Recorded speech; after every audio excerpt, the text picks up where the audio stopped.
Good evening. This is Camp Constitution Radio with your host, Hal Shurtleff. I am the co-founder and director of Camp Constitution. Our Camp Constitution runs a weekly family camp in beautiful Ringe, New Hampshire at the Toa-Nippy Christian Retreat Center. And that this year's camp runs from July 12th to the 19th, Sunday to Sunday, Sunday afternoon to Sunday morning. And we're very excited about some of our instructors, featured instructors, guest instructors, including Tom DeWeese of the American Policy Center, Chris Ann Hall, who has become pretty well known in the last few years. She tours the country on a regular basis, speaking on the Constitution and liberty. And our good friend, Reverend Stevie Kraft, out of New Jersey, with Citizens Ministry, Citizens Christian Ministry, and Garrett Lear, the Patriot Pastor, are just a few of the guest instructors. And this year we will be taking a field trip to the whole camp. We'll go down to Boston to the Tea Party Museum and view the site of the original Tea Party, and a trip to the State House of Massachusetts. And if anyone's interested in attending that, go to our website, campconstitution.net. This show is heard on WBCQ The Planet every Monday at 7:30 p.m. Eastern Standard Time. And will also air on YouTube on the Camp Constitution YouTube channel. And anywhere else that folks may wish to pick up this broadcast and put it on their blog, please, you're welcome to do that. We've got a few other stations in the area that we're looking into getting the show on. This particular episode, I'm going to be talking about Camp Constitution Press, the Constitution specifically, and in a few minutes I'll be bringing in hopefully one of our authors of the book that we published, or editor of the book we published, as well as an instructor, Dan McGonigle, if he's able to get through this talk show program. But before I do that, I just want to make a comment. There's been a lot of controversy over the deflated football. The New England Patriots. Now, I am not a big football fan. I occasionally catch a game, and I am certainly not a fan of Bill Belichick. I don't like his character, especially off the field. However, it's interesting that people are so upset at rules have been broken because of the football is a little bit underinflated, and it's terrible, and we need to have the head of the coach and fire him and fine the team or strip them of their championship and all these other things because the rules were broken. Well, football rules. What about the rules of our country, folks? What about the Constitution that's always being ignored and deflated and spat upon? Why can't these people that are so angry about a lousy football game get a little bit angry when they know that the leaders of our nation, those elected officials that are supposed to uphold the Constitution, don't, but we're more concerned about a football that's a tiny bit underinflated. To me, we got our priorities really messed up. Now, getting back to the Constitution, we have prepared a 10-question quiz, and we make this available at our various venues where we have information tables, homeschool shows, county fairs, and just sometimes in our travels, we ask people. And actually, we have a copy of it with the answers on our Scribd page. And it's sort of shocking to see the glaring ignorance of many people. I'll just mention a few of the questions. And the first question is, which amendment protects the right to keep and bear arms? And, of course, I would think most of our listeners would know that it is the Second Amendment. And the key question here, or the key part of this question is, which amendment protects, not gives, protects. Lots of people out there think it protects something, gives us something. The Second Amendment doesn't give us any right. It simply protects a right that already existed. What is the age requirement of the U.S. Senate? And we actually took this past summer, 2014, we had some U.S. senatorial candidates that came by our table in New Hampshire. Scott Brown, a former senator from Massachusetts, was running for the Senate in New Hampshire. He refused to take this simple 10-question quiz, but one of the candidates, Jim Rubens, who did not win the primary, and I got some problems with Jim Rubens for more than one reason. But he actually got 8 out of 10 right, which is probably remarkable for anybody running for office. Most of them would probably only get 2 or 3 right at the most. But he didn't know what the age requirement for the U.S. Senate, and the age requirement is 30 years of age. We have a few trick questions, including question 3, which amendment reads from each according to his abilities to each according to his needs. And you'd be surprised the number of people that think that this is in the Constitution. We probably got about 80 to 90% of the folks that took the test thought that this was in the Constitution. Now, when we're doing a homeschool show, we have a sort of a target market. Those folks do much better. The parents, the children, they do very, very well for the most part. Very few of them will say that this is in the Constitution. But at a county fair where you have sort of a crossroad, different types of people, a cross selection, you have people from all different backgrounds, what have you.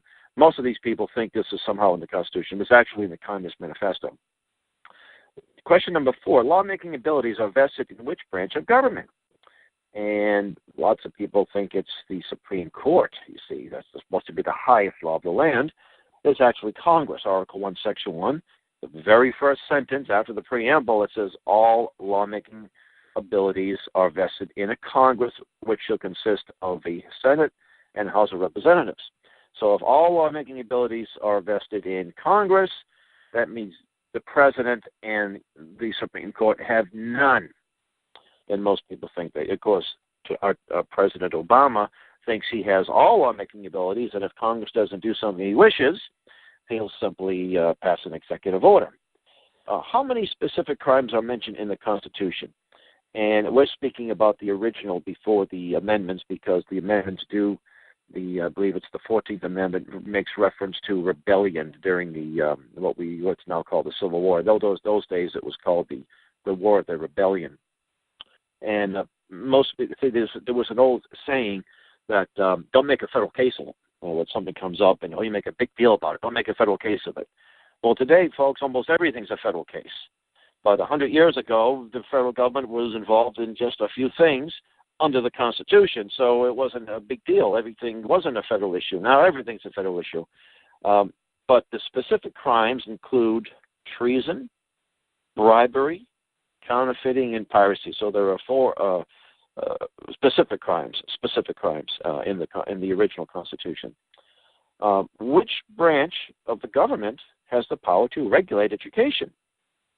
And again, you'd be surprised how many people put down Congress or the Supreme Court or the President. Of course, the U.S. Constitution does not grant any power to any of the branches to deal with education. But we have a Department of Education. We have something called Common Core, which is being carried out throughout the country, spearheaded by the Department of Education. And a little humorous aside, back in the late 70s, Ron Paul, congressman at that time from Texas, tried to introduce a bill to change the name of the Department of Education to the Department of Public Education, acronym BOPE. The Department of Education became a branch, I should say, a executive cabinet level position during the Jimmy Carter administration. And all these Republican presidents that were going to roll back big government, all they seem to do is just expand the power of the Department of Education. And there were plenty of Republicans that were also up to their eyeballs in Common Core. Where in the Constitution is foreign aid mentioned? And the answer, of course, that it is not mentioned anywhere in the Constitution. Nevertheless, we've spent billions of dollars over the last 60 or 70 years giving foreign aid to as many countries as possible. Many times we give it to countries that are openly hostile to the United States, or we support one regime, and when we do that, we automatically get the folks who don't like that regime to consider us their enemies and so forth. So any foreign aid is unconstitutional, but it's being done every year by Republicans and by Democrats. What percent of the U.S. Senate must ratify a treaty? And I guess it really, not so much percent, but the number is, we'll use a fraction. It's 2/3. So it's 2/3 of those present to do business, and you need 51 to do business. So 2/3 of the 51 or more need to ratify a treaty. And one of the things that these so-called fast-track authority and these agreements, these agreements that are passed, like NAFTA and the proposed transatlantic partnerships and what have you, these have the power of a treaty, but only a simple majority of both the House and Senate will be approve of these. So, and there are folks advocating an Article 5 convention under the U.S. Constitution and propose amendments to lower that to a simple majority. See, it's much more difficult to get UN treaties through when you need two-thirds. In fact, I think they took a vote on the small arms treaty, and they had over 50 votes in the Senate. Thankfully, it wasn't enough to get this treaty through. Which chamber of Congress initiates the impeachment process? And most people pretty much get this right. Well, they say Congress, and most people get the House of Representatives, and that's correct. And one of the most powerful things or important things is what branch of government declares war. This is question number 10. Now, you'd be surprised the number of people, or maybe you won't be, that say it's the president's job to declare war. Well, the notion of declaring war is probably, the power to declare war is probably the most awesome power you can have. And in Europe, the kings declared war, the potentates declared war. And all those under him had to, or her, and if it was a queen, had to mobilize and dramatically change their lives. So that power is vested in Congress. And it's not something that I'm advocating that we do. However, when we send troops all over the world in these so-called police actions, limited wars they called, or police actions, we haven't won a war. Well, we haven't won a war in a long time. We certainly didn't really win World War II when most of Europe was handed over to Stalin. And Stalin, as a result of World War II, the communists, a few years later, got communist China. But back in those days, at least a war was declared, and there was some expectation of victory and a closing of the war. We haven't declared war since Pearl Harbor, a few days after Pearl Harbor, and all of the wars since then, Korean War, Vietnam War, the First Gulf War, the Second Gulf War, have all been fought under the UN auspices. Enough people don't think the Vietnam War was fought under the UN auspices, but it was under an entity known as SEATO, the Southeast Asia Treaty Organization, which is now defunct. Well, I know that Dan has joined the call here. And Dan, how are you doing? Very good, Hal. Thanks. Well, yeah, glad. I'm thinking, especially to join me on such short notice, but we were talking about the various publications, things that Camp Constitution Press has put out. And by the way, anyone who would like to view the bookstore, the Camp Constitution online bookstore, just go to campconstitution.net and you'll see the little drop down there. As you open up the homepage, you'll see bookstore. I think it says books store. We'll have to correct that. And you can see the number of items that we have offered. Some of them are books that we've published that have not been published before. And there's also some reprints of, we think, important items. We even got a copy of the Mayflower Compact that we make available in sort of a frameable. Well, we hope to do something like that with the U.S. Declaration of Independence and probably a few other things. Mayflower Compact, of course, I consider it to be an organic document. And I just want to quote, it's only 2 paragraphs and then the names of those that signed it. Having undertaken for the glory of God in advancement of the Christian faith in honor of our king and country, a voyage to plant the first colony in the northern parts of Virginia. And it's kind of interesting. It says, why did they come over here? For the glory of God and the advancement of the Christian faith. Oh, that's kind of interesting. I thought everybody that came over here were all secular humanists or deists. No, they weren't. They came over here to advance the Christian faith. So we have that available, the Mayflower Compact. Now, we just recently published, I'm very proud of this publication. It's called Gems from the Gen Years. Are You Missing in Action by Bettina Dobbs. Bettina is now 93 years of age. She's a very spry 93. She lives in Rockland, Maine. But she and Charlotte Isabet were the founders of a group called Guardians of Education in Maine. They founded this back in 1978. So it's a group it's now defunct, although many of the people that were involved in GEM have gone off to other causes, and even some of their children are involved with Stop Common Core in Maine and many other groups that are still fighting the good fight. But these two wonderful ladies were just saw what was happening in the public schools, probably a generation before most people, and they had a monthly newsletter of very important articles, and they were very influential not only in stopping legislation, getting some good legislation through, but educating parents about many things like vaccines and the IRS and what was happening with this, all these other issues. In fact, as Dan and I were visiting Charlotte Elizabeth not too long ago, and Charlotte said Common Core is nothing new. She said it was tried in Maine back in 1978. It wasn't called Common Core, but the same type of programs. So this book, in fact, we'll be doing a program in Maine, up in March. We'll have Bettina speaking, and hopefully we'll get a lot of people out there. Another book or booklet that deals with Maine is called Gateway 1, The Implementation of Sustainable Development Through Comprehensive Planning, by Forcing the Breaching of Town Borders by an Imposed Regional Structure, by Ted Cowan, who's very well known in Maine, a patriot activist. And we made this available because and Gateway 1 is just sort of an Agenda 21 proposal or entity.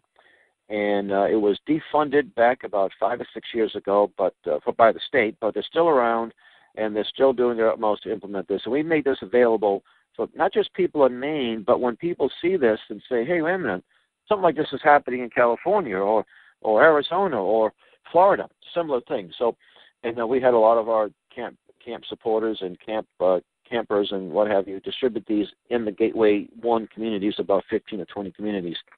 And we did the same thing in New Hampshire, the Granite State Future, the Real Facts. This was an article that was originally written by Tim Carter, who was a Tea Party patriot and activist. And this is the the Granite State Future is a consortium of regional planning commissions in the state that is getting money from the HUD, Housing Urban Development, to implement Agenda 21. Pretty insidious how they sort of come in from the top right down to the towns, or at least the county level or the regional planning level, and promise all kinds of money. Just take the money and we're going to help you. And next thing you know, the town is no longer run by the selectmen. And we made this available, and a couple of years ago we distributed copies in about 80% of the state, all of the elected officials, selectmen, and town planners, or what have you. And it's available as a free download on our Scribd, SCRIBD.com page, but it's also available in on our website just for a few dollars. Now back, I think it was Dan. When did we publish "Execute the Laws to Restore the Republic"? Was it 2013? Yeah, summer 2013. Okay. Now, Dan, just we have about 12 minutes, I think. So give us a background onto the book itself and why listeners should get a copy of it. Okay. The title of the book is quote, "Execute the Laws," unquote, to restore the Republic. Execute the laws to restore the Republic. Now, the first three words, "execute the laws," are in quotes because it's pulled directly from a power, an enumerated power in Article 1, Section 8 of the U.S. Constitution. And to restore the Republic, it means to to enforce the Constitution and to restore disbanded constitutional entities that are currently not in operation. And now you're specifically referring to state militias when you say disbanded entities. Yes, well-regulated militia from the first part of the Second Amendment, and the militia of the several states from Article 2, where it says the President is the Commander-in-Chief, of the militia of the several states, not of the United States, of the several states, when called into the actual service of the United States. Right. So the militia, for instance, could be called forth by the President in the four southwest border states. He could call forth those state militias to enforce the border security if those states actually had militia. All right. Now let me just. I know a lot of people when they hear militia, they have right. They may think of these people, 50-something with pot bellies running around the woods, worrying about UN troops occupying their country. These are not militias. These are private organizations. So you're not talking about this. You're talking about the militias that were operating under the Constitution. Each state had a militia. They disciplined the militia. They had drills. They had a rank structure. Now, so what happened to the militias? I mean, we talk about the National Guard. Well, that's the militia. So can you kind of go into that a little bit to explain to the listeners what exactly a militia is? Okay. Well, first, let me regarding the private groups, the private alleged militia. Came out of the 1990s, following Waco, Ruby Ridge, and Oklahoma City, where people organized themselves into private groups, but they had no governmental authority or governmental powers, but they called themselves militia. So hence the confusion since the 90s for the misuse of the word. Now, the militia really is a governmental state institution, according to the Constitution.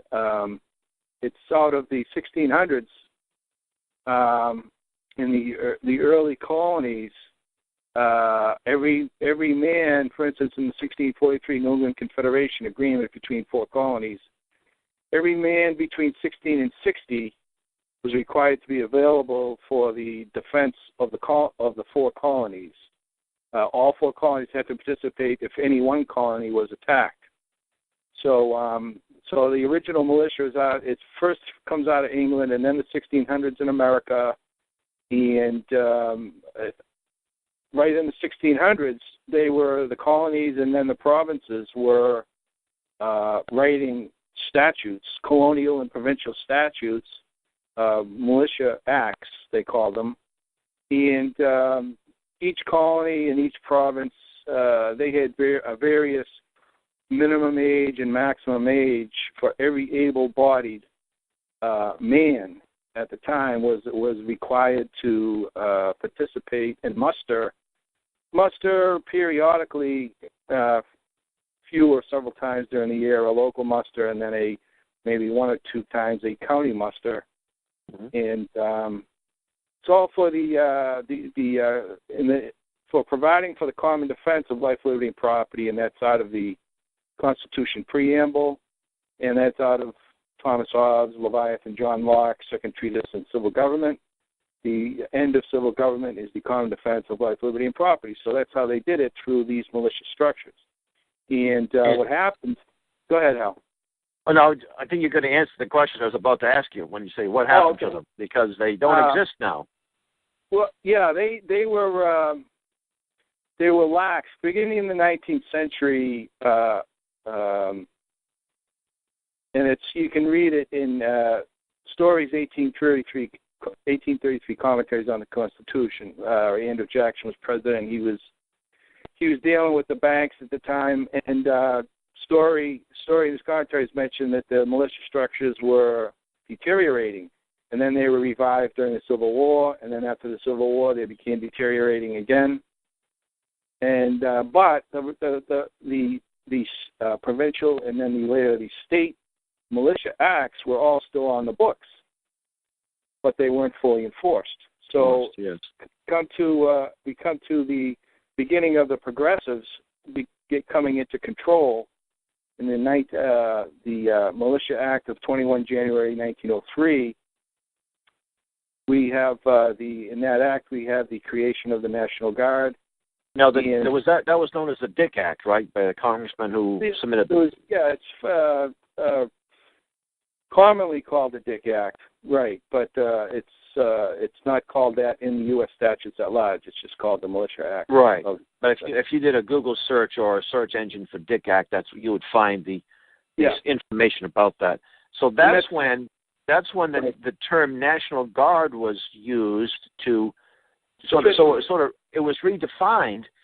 And if I'm not mistaken, the Spanish-American War, they didn't have their militias. Their mission was not outside of the continental United States, so they weren't going over to Cuba or the Philippines, and that may have been a problem to these progressives and these folks that were trying to turn the United States into an empire.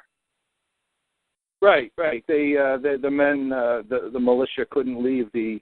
In other words, they'd have to either draft have to draft everybody, or depend on voluntary enlistment in the regular military. Right. And they didn't. But they see the militias when they were called. They don't have powers, enumerated constitutional powers to go outside the country. So when, for example, in World War I, there were some units that may have been a New York unit, but it had been nationalized. It wasn't a militia anymore. It was now part of the U.S. Army, right? Right. I'm not absolutely sure about how that transfer happened from militia to U.S. Army in World War I. Well, during the Civil War, there was these numerous groups. The 12th Massachusetts, the 54th Massachusetts. So these were units that were made up of soldiers from those particular states for the most part. I think the 54th Massachusetts was what we referred to then those as the all-Negro regiment with white officers, but there was blacks from other parts of the country that were also in that unit. But that wasn't a militia. It was actually a part of the National Army. That wasn't a specific militia group.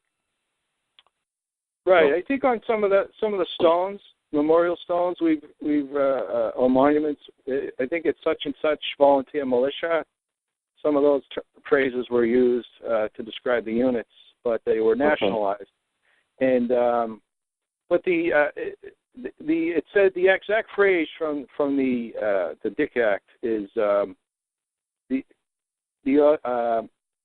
organized militia shall be known as the National Guard. So what they did was everybody at the time prior to that act, federal law and state law said that the body of the people, or all able-bodied men, were to be in the militia. And Clause 16 of Article 1, Section 8 says that the militia shall be organized. And of course it's not. We only have about 3 minutes left, so I want to encourage people to get a copy of this book by going to, it is available on Amazon, but if you go to campconstitution.net, we don't have to give Amazon 20%. You can get a copy of it. I think it's available for $15 or $18, I'm not sure, but it's well worth it. It has some articles by Edwin Vieira in here. It has excerpts from, let's see, on martial law. Judge Samuel Smith Nicholas, 1862. Yep. Yep. It has some excerpts of the Constitution of Virginia it's a really important book. And Dan, if anyone's interested in getting a hold of you directly, and I know you're available to speak, you're up in Aroostook County, where the station where the show is broadcast, and you'll be heading back up there, I think, in February of 2015. So if anyone can contact you, how can they do that? They can go to, if they're on Facebook, they can look me up, Daniel Vincent McGonigle III, McGonigle with an I, and or they can send me an email at P as in Patrick, H as in Henry, give me Liberty 1775 at yahoo.com. Okay. Also, a lot of your presentations have been posted on YouTube. So if you go to the Camp Constitution channel, you probably and put your name in there, you can probably find it. Or just put down Dan McGonigle Execute the Laws, and you'll be able to find it. So we only got a minute left. So just let me again thank you for listening to our show. You can hear this show every Monday night, 7:30 p.m. Eastern Standard Time on WBCQ The Planet, 7490. Also, we will archive. We'll put these shows on YouTube. We'll put some nice pictures and things of that nature to make it a little more interesting not just to listen to. And if you want to learn more about our camp, campconstitution.net. If you'd like to be a sponsor and help keep this show on the air and make it available in more places, please contact us. And all the information, again, is on campconstitution.net. Well, Dan, thanks a lot. And for you listening, God bless. God bless. Bye-bye.